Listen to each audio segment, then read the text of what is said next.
Nearly 60% of Americans have less than $1,000 saved, and of that 60%, some 35% have no savings at all. That is a terrible plan, and in this video I'm going to talk about why and how you can fix it. What's up guys? Welcome back to my channel and or my Facebook page depending on where you're following me.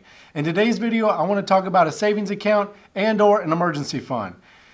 This is a question I get asked a lot. John, should I have a savings account? How much should I keep in there? Some people don't think that they should have any savings at all. Well, this is the second most important thing I teach after budget planning, which I'll do a video on later. A rough rule is that you should have 3 to 6 months of living expenses saved in an emergency account. So not something in the stock market or invested in a house, and definitely not a HELOC, a home equity line of credit or anything like that. This should be money that you can get to almost immediately. And the reason why this is so important is that emergencies happen, guys. And what we don't want to happen is that, two of your tires pop or you break your ankle or something like that. You go to the hospital, you're out of work for a little bit and your bills mount up. And then you do the worst thing possible and then you start paying with that with credit, with your credit cards.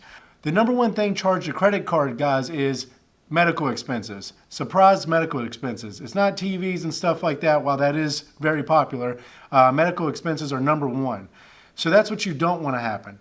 So if you have 3 to 6 months of your total living expenses saved up, rent, your mortgage, gas, utilities, groceries, all of that, you need to plan out 3 to 6 months, and you need to have that in a fund that you can get to immediately. And this is the first thing that should be replaced after you deplete it. So let's say yours is $5,000, and let's say 2 of your tires pop, and you need to replace them immediately, obviously, so you can get back and forth to work.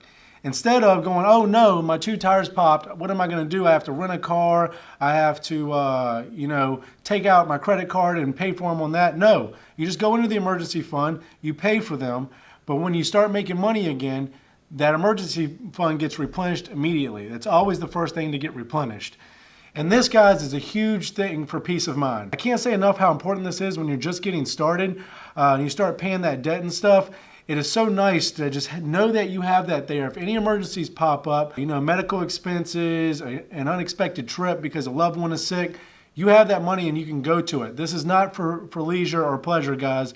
This isn't so you can get the new pair of shoes or the dress or the new car. That is not what it's for. So again, 3 to 6 months of living expenses, and this varies. So if you start making more money or you start incurring more costs to live, this needs to be bumped up. If you cut costs, if you start getting rid of some stuff, if you get rid of a payment, if you get rid of a credit card, then you can lower that emergency fund. But you definitely need it there.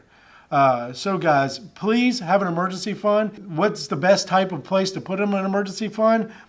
Well, that's up to you. Definitely don't put it in your pillow. A bank account, a savings account, or a checking account is just fine.